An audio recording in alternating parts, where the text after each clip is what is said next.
Hey everyone, welcome to Adventures in Everyday Cooking, where every day can be an adventure in your kitchen. My name is Heather, and today we're breaking into the fall recipes. Yes, pumpkin is happening. And not just any pumpkin recipe, no. I'm gonna try out something that I have seen posted on Facebook and Instagram and everywhere else for a long time, and I have not tried it yet. We're gonna do pumpkin cheesecake bars. Let me just stop, tell you right now that cheesecake and all the things pumpkin means happiness.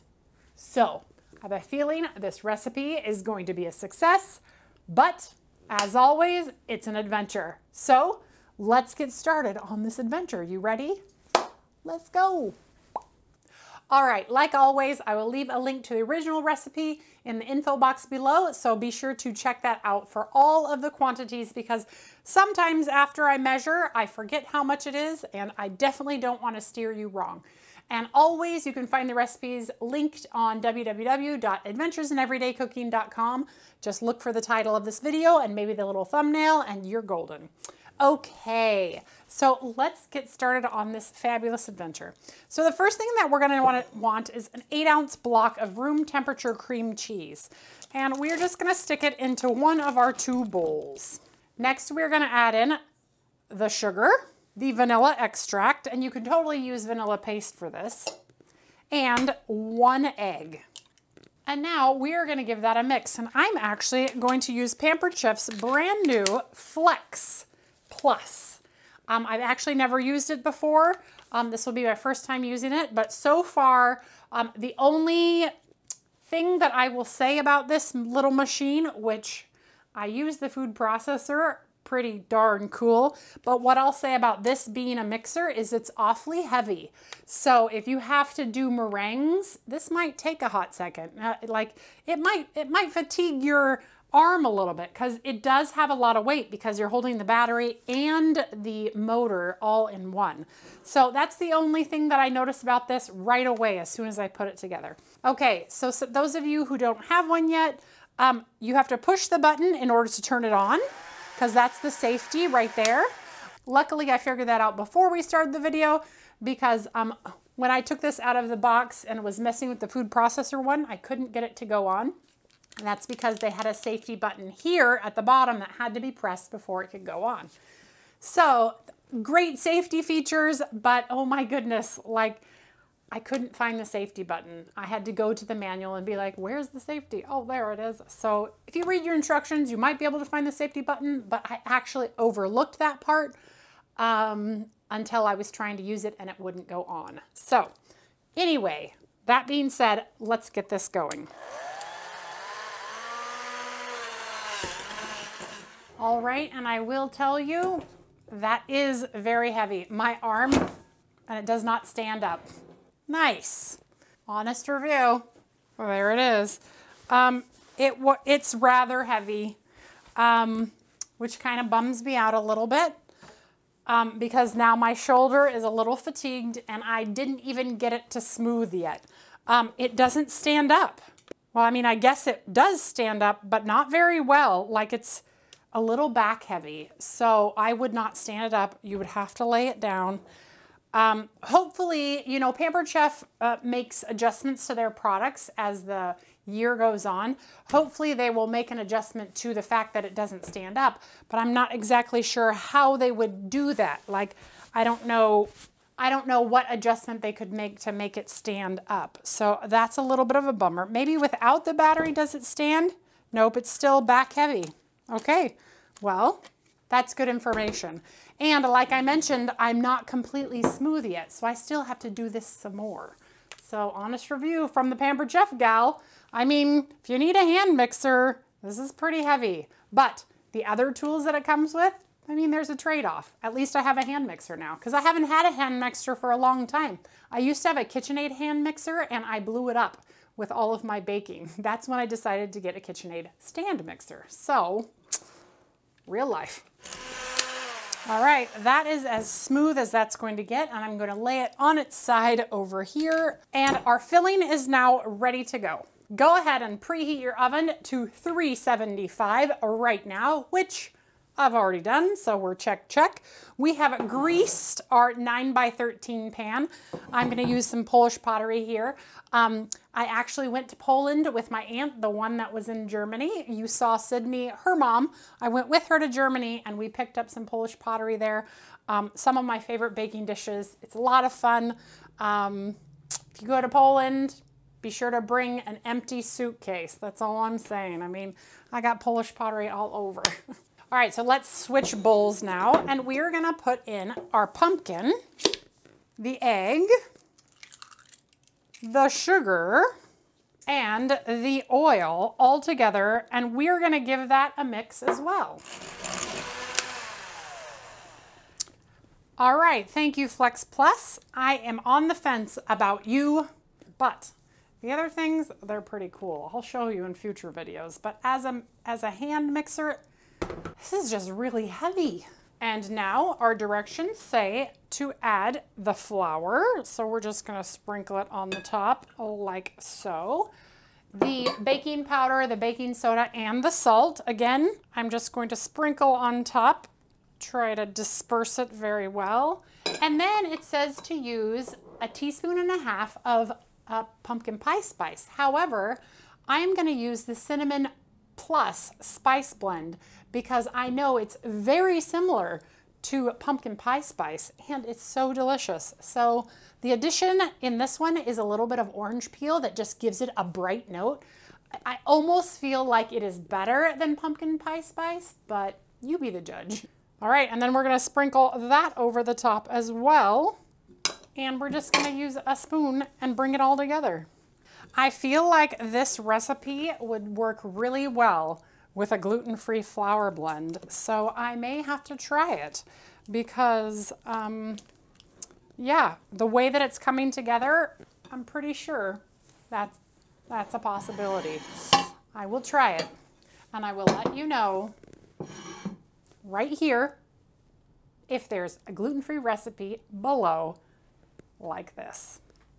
Because I'm all for adventuring and I'm all for trying things. This is for someone else anyway, so while I'm gonna cut into it and have a bite, most of it is going to go to another location. The batter tastes like pumpkin pie. Not gonna lie, that is super fantastic. So I'm gonna take my offset spreader, and I know I've sung the praises of an offset spatula before or a offset spreader, but if you don't own one yet, why? Why not? I use them every day for all types of things, for buttering bread, for spreading batters. Seriously, I feel like I'm always using one. There are 3 of them in my tool turnabout right now, which I don't think they even call them a tool turnabout anymore. I don't even know what that thing's called. Just the thing that holds all my utensils, utensil holder. There's at least 3 of them in there right now. This would be the number 4. So let's go ahead and spread all of this out. It's a little thin, which is okay because they're bars, not cake, and it is going to rise a little bit because of that baking soda and that baking powder and the eggs that are in it anyway. So just know that if it's thin, just get it as even as possible and it will rise a little bit as it bakes.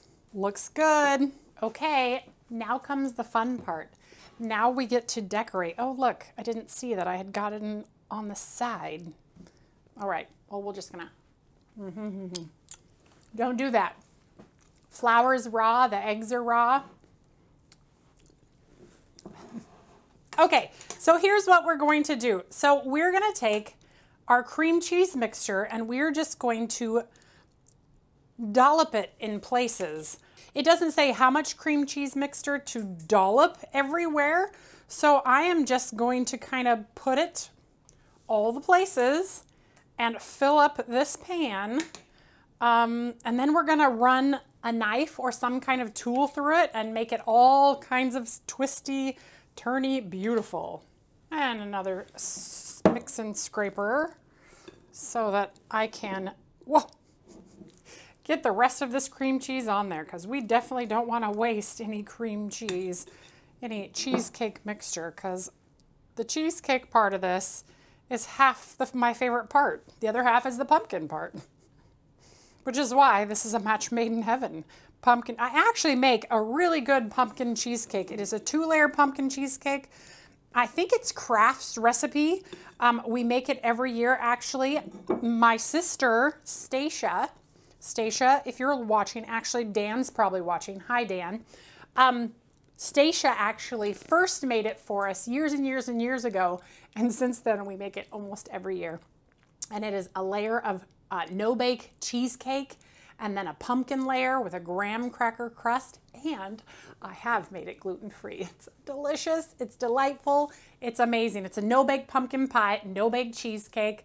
It has Jell-O in it. Anyway, if you want to see that recipe, let me know, because I will gladly do that recipe next, because that one's delicious. I just have to have somewhere to bring it, because I can't eat the whole thing here. Although, yes, I can. I'm not sharing. Okay, the next thing we're gonna do is, it says to take a knife and like draw squigglies all around. So I'm gonna actually use my cake tester and releaser from Pampered Chef, because it has this nice little thing that usually you use to release cake out of the bottom. And I can draw through really nicely. I've done it a couple times with caramel brownies. So we're just going to drag through and see if we can make some design patterns, which there's an awful lot of cheesecake on here. So I don't know how well the patterns will come out, but we will surely try. Okay, and now I'm gonna go the other direction. All right, I almost feel like I should have put more on the edges, but hindsight's 20/20. I mean, I guess I could dollop some off and put it over on the edge and then smooth that out, and no one will ever know except for me and you. There we go. Look at the imperfect brown. I was gonna call them brownies. Look at the imperfect stuff. So yeah, we're gonna get this in at 350 or 176 Celsius for 25 to 28 minutes until it's all cooked and the other side of this is poked in and it comes out clean. So I will be back after I get this into the oven and it's had a little bit of a chance to cool so that I can cut into it and show you the results. I can't wait. Okay, we're back. It is completely cooled and it's ugly. So if you want it to be pretty, I'm thinking that you have to use like half as much of the cream cheese mixture, or instead of putting it in dollops, here's my thought for next time, is put it in a piping bag and kind of like drizzle it all over, and then, because it just kind of blah. But I bet the inside is gonna look fantastic because half of it's gonna be cheesecake and half of it's gonna be pumpkin cake. So we are gonna cut into this and check it out. And it is very important to note that once you cut these and portion them out, or just the whole tray needs to go into the refrigerator, that's where they need to store. Do not leave them on your counter overnight. This is a cold treat. You're supposed to have it cold, not warm, or not room temperature either. So just keep that in mind when you make it. Obviously, you can make it and bring it somewhere and it'll be just cool or whatever, but it's really designed, says the recipe, to be eaten cold like cheesecake. So that makes perfect sense, right? And it did take about the 28 minutes, give or take a minute or two. The timer went off at 25 and I looked at it and it was still a little jiggly in the middle, but it was way more jiggly than maybe cheesecake would be jiggly. So I left it in for another couple minutes and then pulled it out, but I didn't set a timer for it. I just was like, it's almost there. So it was like 2 or 3 more minutes, but I can't say for sure. So when you make yours, just maybe set it for the 25 minutes and then go from there. Okay, they cut like a dream, but do they taste like a dream? Let's find out. Looky there. We have a nice cream cheese or cheesecake layer and a nice pumpkin cake layer. And so now let's taste and see how it is. Ooh, Now these are not refrigerator cold because I just let them cool on the counter and then they'll go into the refrigerator. But what I'm tasting here tells me that yes, they will be absolutely fantastic cold. They're great, just room temperature at the moment after they've cooled, but they will be absolutely fantastic once they go into the freezer. The cake is light and fluffy and moist. Here, let me get a close-up of this cake. Look at how moist this cake is. And the crumb structure is amazing. That looks so good. That's a good pumpkin dessert. Oh, this is going into my repertoire of pumpkin desserts that I will make over the fall season. And during every season, because pumpkin should be for all seasons. You can buy pumpkin puree any time of the year. Why is it only fall? I mean, I know why it's only fall, but why? Let's start a revolution. Pumpkin all year. You pumpkin spice latte people know what I'm talking about, right? I am happy to report that gluten-free works very well. Nice and cakey, just like the other one. And you can't tell the difference between the gluten-free one and the non-gluten-free one. Perfect. All right, you guys. Well, if you enjoyed that video, give it a like, share it with your friends, and subscribe to my channel. I do videos several times a week, and I'm always looking for the next adventure. Right now, I hope that adventure has to do with sugar and pumpkin, and maybe cheesecake, although I just did that, so maybe not that. Maybe another pumpkin dessert, or pumpkin soup. I've never made pumpkin soup before. That's probably the same as butternut squash. Anyway, if you have any ideas, leave it in the comments below. Otherwise, I'll see you on the next adventure. Now, I'm gonna get these into the refrigerator, and they're gonna be rockin' awesome for tomorrow. All right, you guys, we'll see ya. Bye.